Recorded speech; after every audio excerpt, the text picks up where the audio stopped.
বিসমিল্লাহির রহমানির রহিম। স্বাধীনতার পরবর্তী সময় থেকে আজকের এই পর্যন্ত বাংলাদেশে 22তম প্রেসিডেন্ট হিসেবে রাষ্ট্রপতি মোহাম্মদ শাহাবুদ্দিন চুপ্পু তার দায়িত্ব পালন শেষ করেছেন। স্বাধীনতা পরবর্তী 55 বছরে এ পর্যন্ত মোট 18 জন রাষ্ট্রপতি তাদের দায়িত্ব পালন করেছেন। তবে এই 18 জন রাষ্ট্রপতির মধ্যে 12 জন রাষ্ট্রপতি তাদের মেয়াদকাল পূর্ণ করতে পারেননি, যেটা বাংলাদেশের রাজনৈতিক অঙ্গনের জন্য খুবই হতাশাজনক একটা বিষয়। বাংলাদেশের স্বাধীনতা পরবর্তী রাজনৈতিক ইতিহাস পর্যালোচনা করলে দেখা যায় সামরিক অভ্যুত্থান, রাজনৈতিক চরম অস্থিরতা, রাষ্ট্রপ্রধান হত্যাকাণ্ড, তীব্র গণ আন্দোলন সহ সাংবিধানিক সংকটের ধারাবাহিকতায় রাষ্ট্রপতি পদটি বহুবার সমস্যার সম্মুখীন হয়েছে, বহুবার চরম অনিশ্চয়তার সম্মুখীন হয়েছে। স্বাধীন বাংলাদেশে এখন পর্যন্ত পূর্ণাঙ্গ, ভারপ্রাপ্ত এবং অস্থায়ী রাষ্ট্রপতি মিলিয়ে অস্থায়ী দায়িত্বপ্রাপ্ত মিলিয়ে সর্বমোট 18 জন রাষ্ট্রপতি দায়িত্ব পালন করেছেন। তবে অত্যন্ত পরিতাপের বিষয় হচ্ছে 18 জন রাষ্ট্রপতির মধ্যে 12 জন রাষ্ট্রপতি তাদের নির্ধারিত মেয়াদের পূর্বেই পদত্যাগ করেছেন বা পদত্যাগ করতে বাধ্য হয়েছেন। সর্বশেষ মেয়াদ পূর্ণ করতে পারেননি এই 12 জনের মধ্যে নাম লিখিয়েছেন, 12তম হিসেবে নাম লিখিয়েছেন রাষ্ট্রপতি মোহাম্মদ শাহাবুদ্দিন চুপ্পু। 1971 সালের মহান স্বাধীনতা যুদ্ধ চলাকালে রাজনৈতিক সিদ্ধান্তে শেখ মুজিবুর রহমানকে বাংলাদেশের প্রথম রাষ্ট্রপ্রধান হিসেবে ঘোষণা করা হয়, কিন্তু তিনি কারাবন্দী থাকাকালে অস্থায়ী রাষ্ট্রপতি হিসেবে দায়িত্ব পালন করেছেন সৈয়দ নজরুল ইসলাম। স্বাধীনতার পর রাষ্ট্রপতির দায়িত্ব যখন শেখ মুজিবুর রহমান গ্রহণ করেছেন,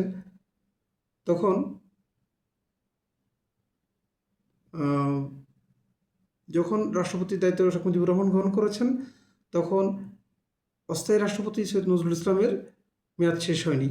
আবার শেখ মুজিবুর রহমান রাষ্ট্রপতি শাসিত শাসন ব্যবস্থা থেকে যখন সংসদীয় শাসন ব্যবস্থায় ফিরে গেলেন, তখন তার রাষ্ট্রপতির মেয়াদও পূর্ণ হয়নি। এরপর স্বাধীনতার পর রাষ্ট্রপতির দায়িত্ব গ্রহণ করা বিচারপতি আবু সাইদ চৌধুরী 1973 সালে পদত্যাগ করেন। পরবর্তীতে দায়িত্ব গ্রহণ করেছেন মাহমুদুল্লাহ, যিনি বাকশাল প্রবর্তনের রাজনৈতিক সিদ্ধান্তের মধ্য দিয়ে তার মেয়াদকাল সমাপ্তি ঘটে।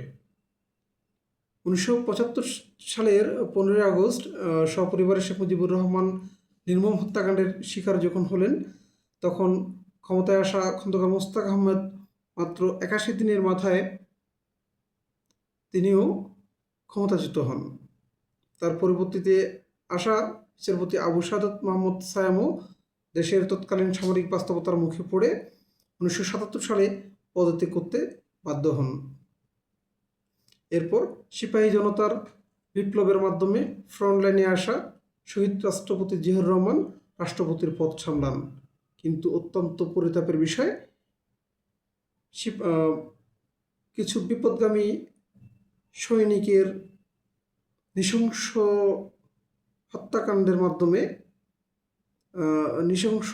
কর্মকাণ্ডের মাধ্যমে 1981 সালে চট্টগ্রামের সার্কিট হাউসে শহীদ প্রেসিডেন্ট জিয়াউর রহমান শাহাদাত বরণ করেন। শহীদ প্রেসিডেন্ট জিয়াউর রহমানের আকস্মিক শাহাদাত বরণের পর নির্বাচনে জয়ী হয়ে রাষ্ট্রপতি নির্বাচিত হওয়া আব্দুস সাত্তার 1982 সালে তৎকালীন সেনাপ্রধান হোসেন মোহাম্মদ এরশাদের সামরিক অভ্যুত্থানে ক্ষমতাচ্যুত হন। এরশাদের মনোনীত রাষ্ট্রপতি বিচারপতি আহসান উদ্দিন চৌধুরীও নিজের পূর্ণ মেয়াদ রাষ্ট্রপ্রধান হিসেবে থাকতে পারেননি। তিনিও এরশাদের কাছেই তার রাষ্ট্রপতির পদটা ছেড়ে দিতে হয়েছেন। 1990 সালের তীব্র ও ঐতিহাসিক গণঅভ্যুত্থানের মুখে এরশাদ নিজেই পদত্যাগে বাধ্য হন। 90-এর গণঅভ্যুত্থান পরবর্তী সময়ে দেশে পুনরায় সংসদীয় গণতান্ত্রিক ধারায় ফিরে এলে অধিকাংশ রাষ্ট্রপতি তাদের মেয়াদ পূর্ণ করতে পেরেছেন। তবে এক্ষেত্রেও কিছু ব্যতিক্রম রয়েছে, যেমন 2001 সালে রাষ্ট্রপতি পদে আসীন হওয়া রাজনীতিবিদ AQM বদরুদ্দোজা চৌধুরী রাজনৈতিক বাধ্যবাধকতায় মাত্র 7 মাসের মধ্যেই তিনি পদত্যাগ করতে বাধ্য হন। আবার 2009 সালে দায়িত্ব নেওয়া প্রবীণ রাজনীতিবিদ জিল্লুর রহমান রাষ্ট্রপতি থাকাকালীন অবস্থায় 2013 সালে মৃত্যুবরণ করলে তার মেয়াদ অসম্পূর্ণ থেকে যায়। সর্বশেষ 2023 সালে বাংলাদেশের 22তম প্রেসিডেন্ট হিসেবে শপথ নিয়েছিলেন মোহাম্মদ শাহাবুদ্দিন চপ্পু। সাংবিধানিক নিয়ম অনুযায়ী তার মেয়াদ শেষ হওয়ার কথা ছিল 2028 সালে, কিন্তু বাংলাদেশের বর্তমান রাজনৈতিক প্রেক্ষাপটে রাজনৈতিক চালচিত্র এবং ব্যক্তিগত শারীরিক অসুস্থতার কারণ তুলে ধরে তিনি আগাম পদত্যাগ করেছেন। এর মধ্য দিয়ে বাংলাদেশের সাংবিধানিক ইতিহাসে পূর্ণ মেয়াদ শেষ করতে না পারা 12 নম্বর রাষ্ট্রপ্রধান হিসেবে যুক্ত হলেন মোহাম্মদ শাহাবুদ্দিন চপ্পু। বাংলাদেশের 55 বছরের রাজনৈতিক ইতিহাসে বা স্বাধীন বাংলাদেশের 55 বছরে 18 জন রাষ্ট্রপতি অর্থাৎ 22তম প্রেসিডেন্ট হিসেবে শাহাবুদ্দিন চপ্পু তার মেয়াদ শেষ হওয়ার আগেই পদত্যাগ করেছেন। তিনি 22তম প্রেসিডেন্ট, 18তম প্রেসিডেন্ট, 22তম প্রেসিডেন্ট তবে 18 নম্বর প্রেসিডেন্ট।